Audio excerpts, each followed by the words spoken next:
Hey everyone, and welcome to this video tutorial. So in this one we're going to be looking at painting some brown hair.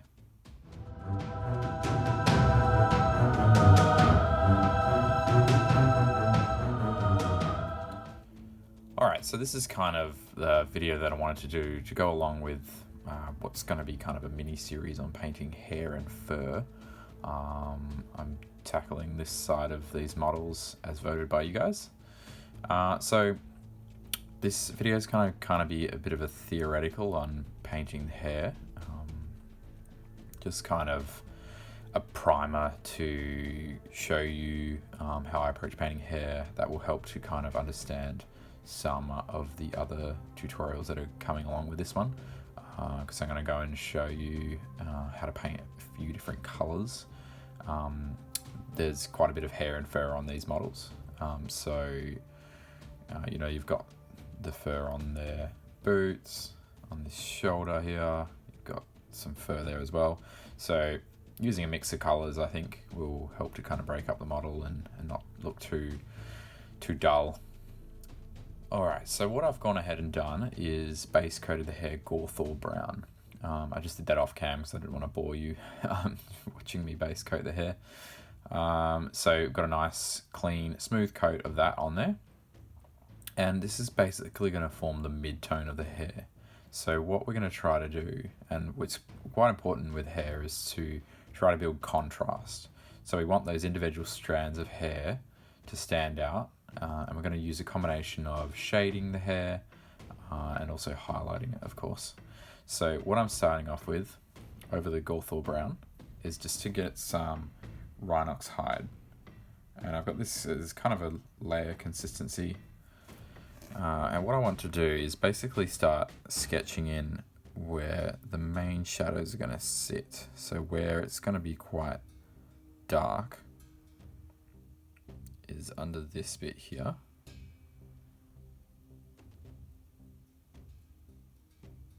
And I mean, this guy does have quite a unique sort of plume of hair. He's, you know, quite high top knot going on. So he's maybe a little bit different to what you'd see on the other models, or whatever models you choose to apply this tutorial to. But I just want to give you kind of like I said, a bit of a theoretical side of how I'm approaching painting the hair. So it can be quite rough, it doesn't have to be super neat and tidy. As long as you're getting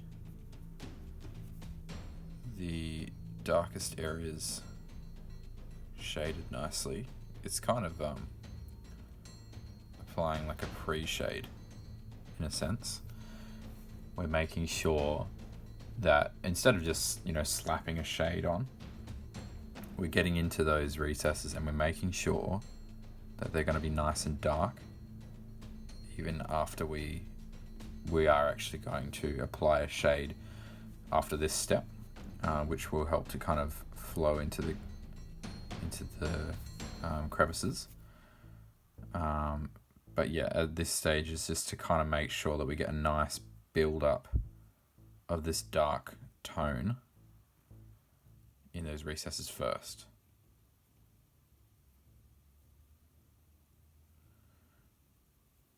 You don't have to be too pedantic about it. Like I said, it doesn't have to be perfect, because we're going to go over later and do some highlighting to help the strands to stand out.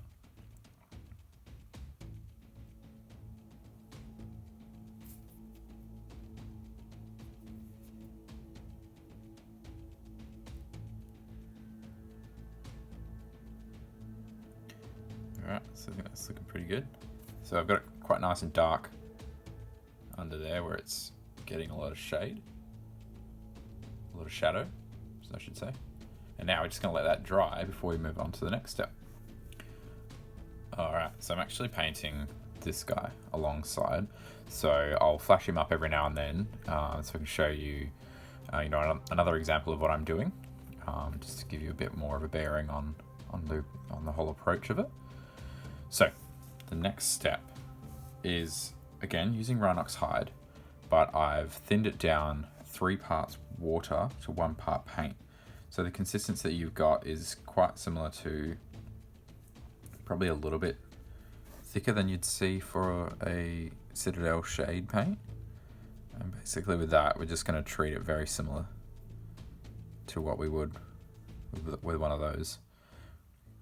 As a shade, just applying it over the whole surface, making sure we're kind of manipulating it to flow into the recesses. And it is going to change the tone of the skin.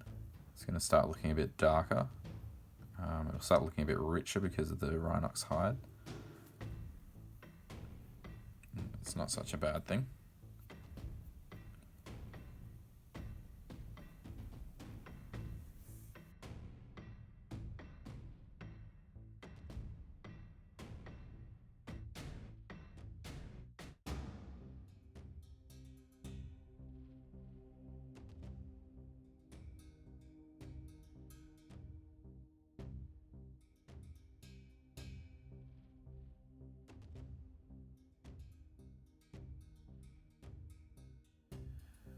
Alright, so now that that's fully dried, our next step is to start applying some highlights.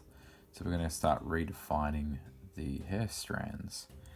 So I've got a 50-50 mix of Gorthor brown and Baneblade brown. I'm using quite a fine brush for this. Just make sure it's got a nice fine tip, because we're going to be picking out these hair strands. So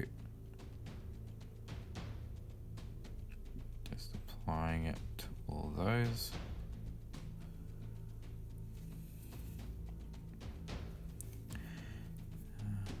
But we're going to avoid going too far down into that shadow area. For obvious reasons, we don't want to start lighting up those areas too much.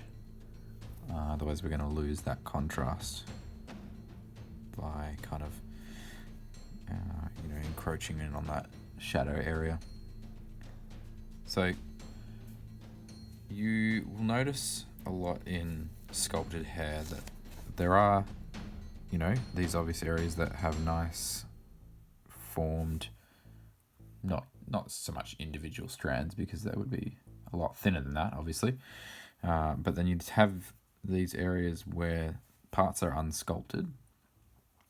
And so what we do there is just, we kind of create the illusion that there are strands there just by carefully lining in and creating that effect. Just by using the paint. If you were to kind of just, paint that whole area as if it was one clump of strands, it would just look too bright and too flat.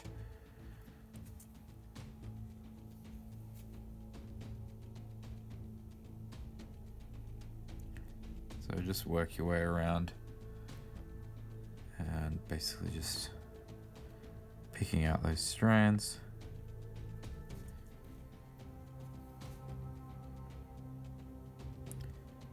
Sometimes you get nice ones that kind of protrude a bit more.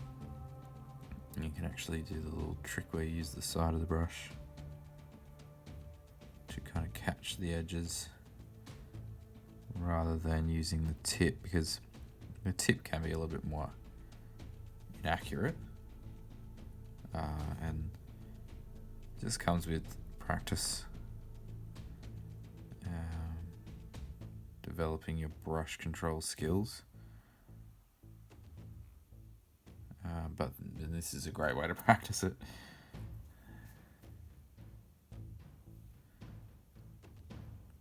Again, we've got quite a flat surface there, so we're just going to kind of create the strands ourselves.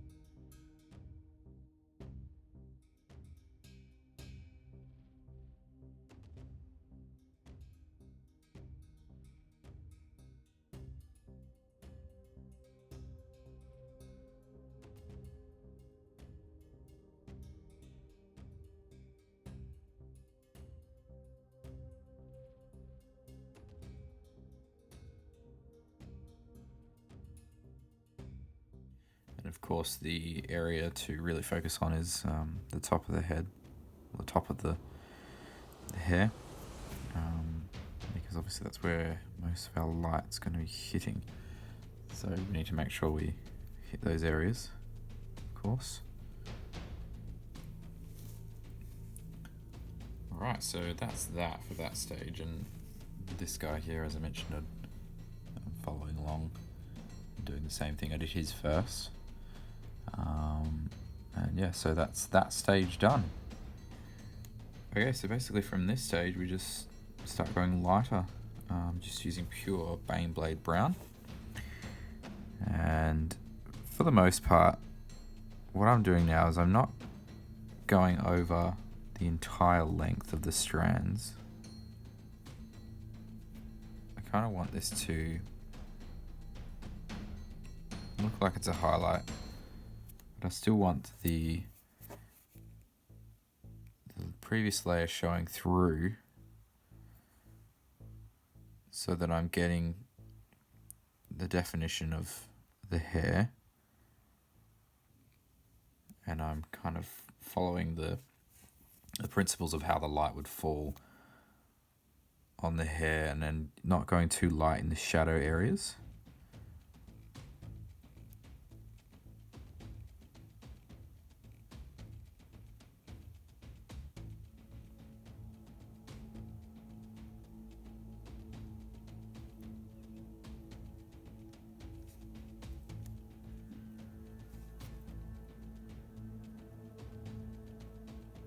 So for some of these parts it might just be bringing the highlight right out to the tip of the hair.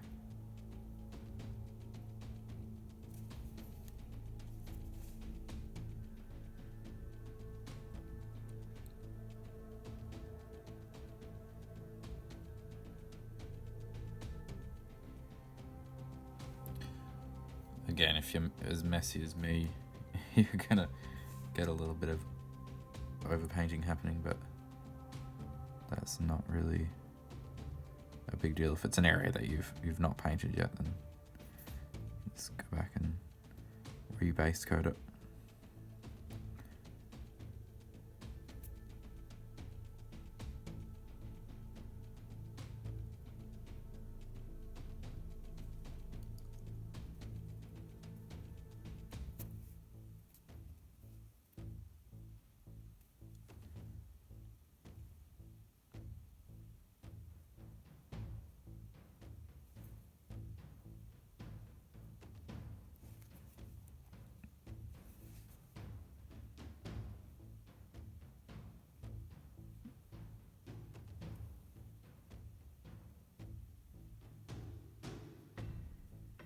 Again, make sure the top is nicely highlighted, and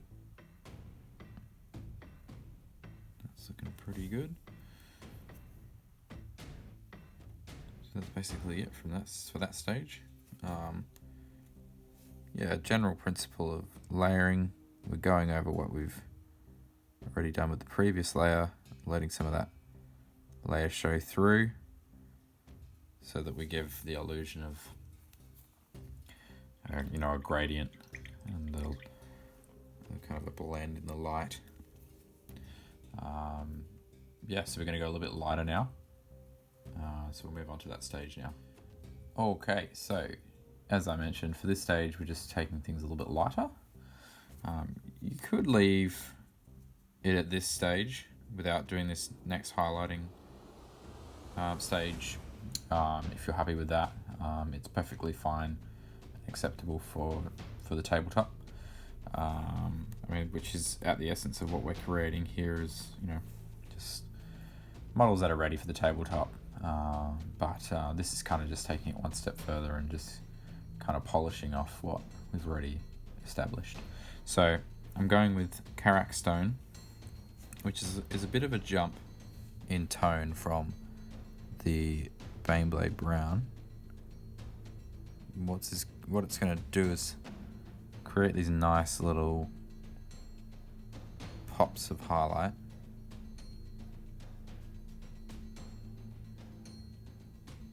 And just create a nice little visual attention kind of area. It'll just help to kind of define the form of the hair a bit more. Again, with layering up highlights, we're trying to avoid covering up what we've done already. We're letting some of the previous layers show through. You can kind of break up where you're applying this in the strands of hair. Obviously I'm not pulling it all the way across the strand. I've kind of left a bit of this area here and I've highlighted up here. You don't want it to start kind of looking like the hair is just turning into a blonde kind of color instead, by kind of over highlighting. Can be a bit of a trap. And the other thing I try to avoid doing as well is pushing the highlights too much right at the tips. You start getting a bit of a 90s boy band frosted tip effect happening, which you might want to avoid.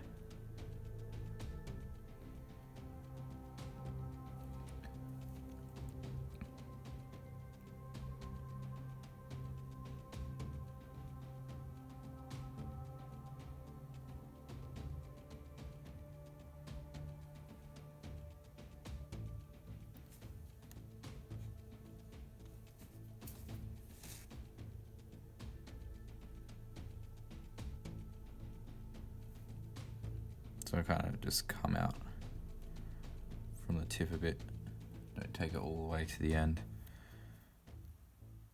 just to avoid that happening.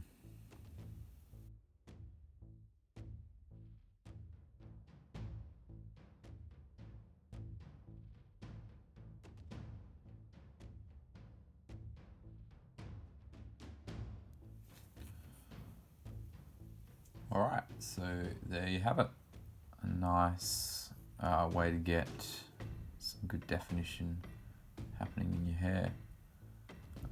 So I've done this guy to completion as well, following those steps. And yeah, it's turned out quite nice. So it's quite a drab sort of brown, quite washed out, more of a natural look.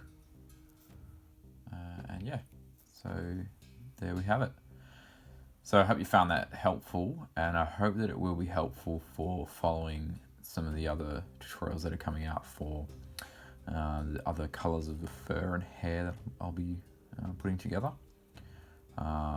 which will be PDFs, which will be easy to follow in a step-by-step kind of structure. So yeah, so thank you so much for watching, and thank you so much for your continued support.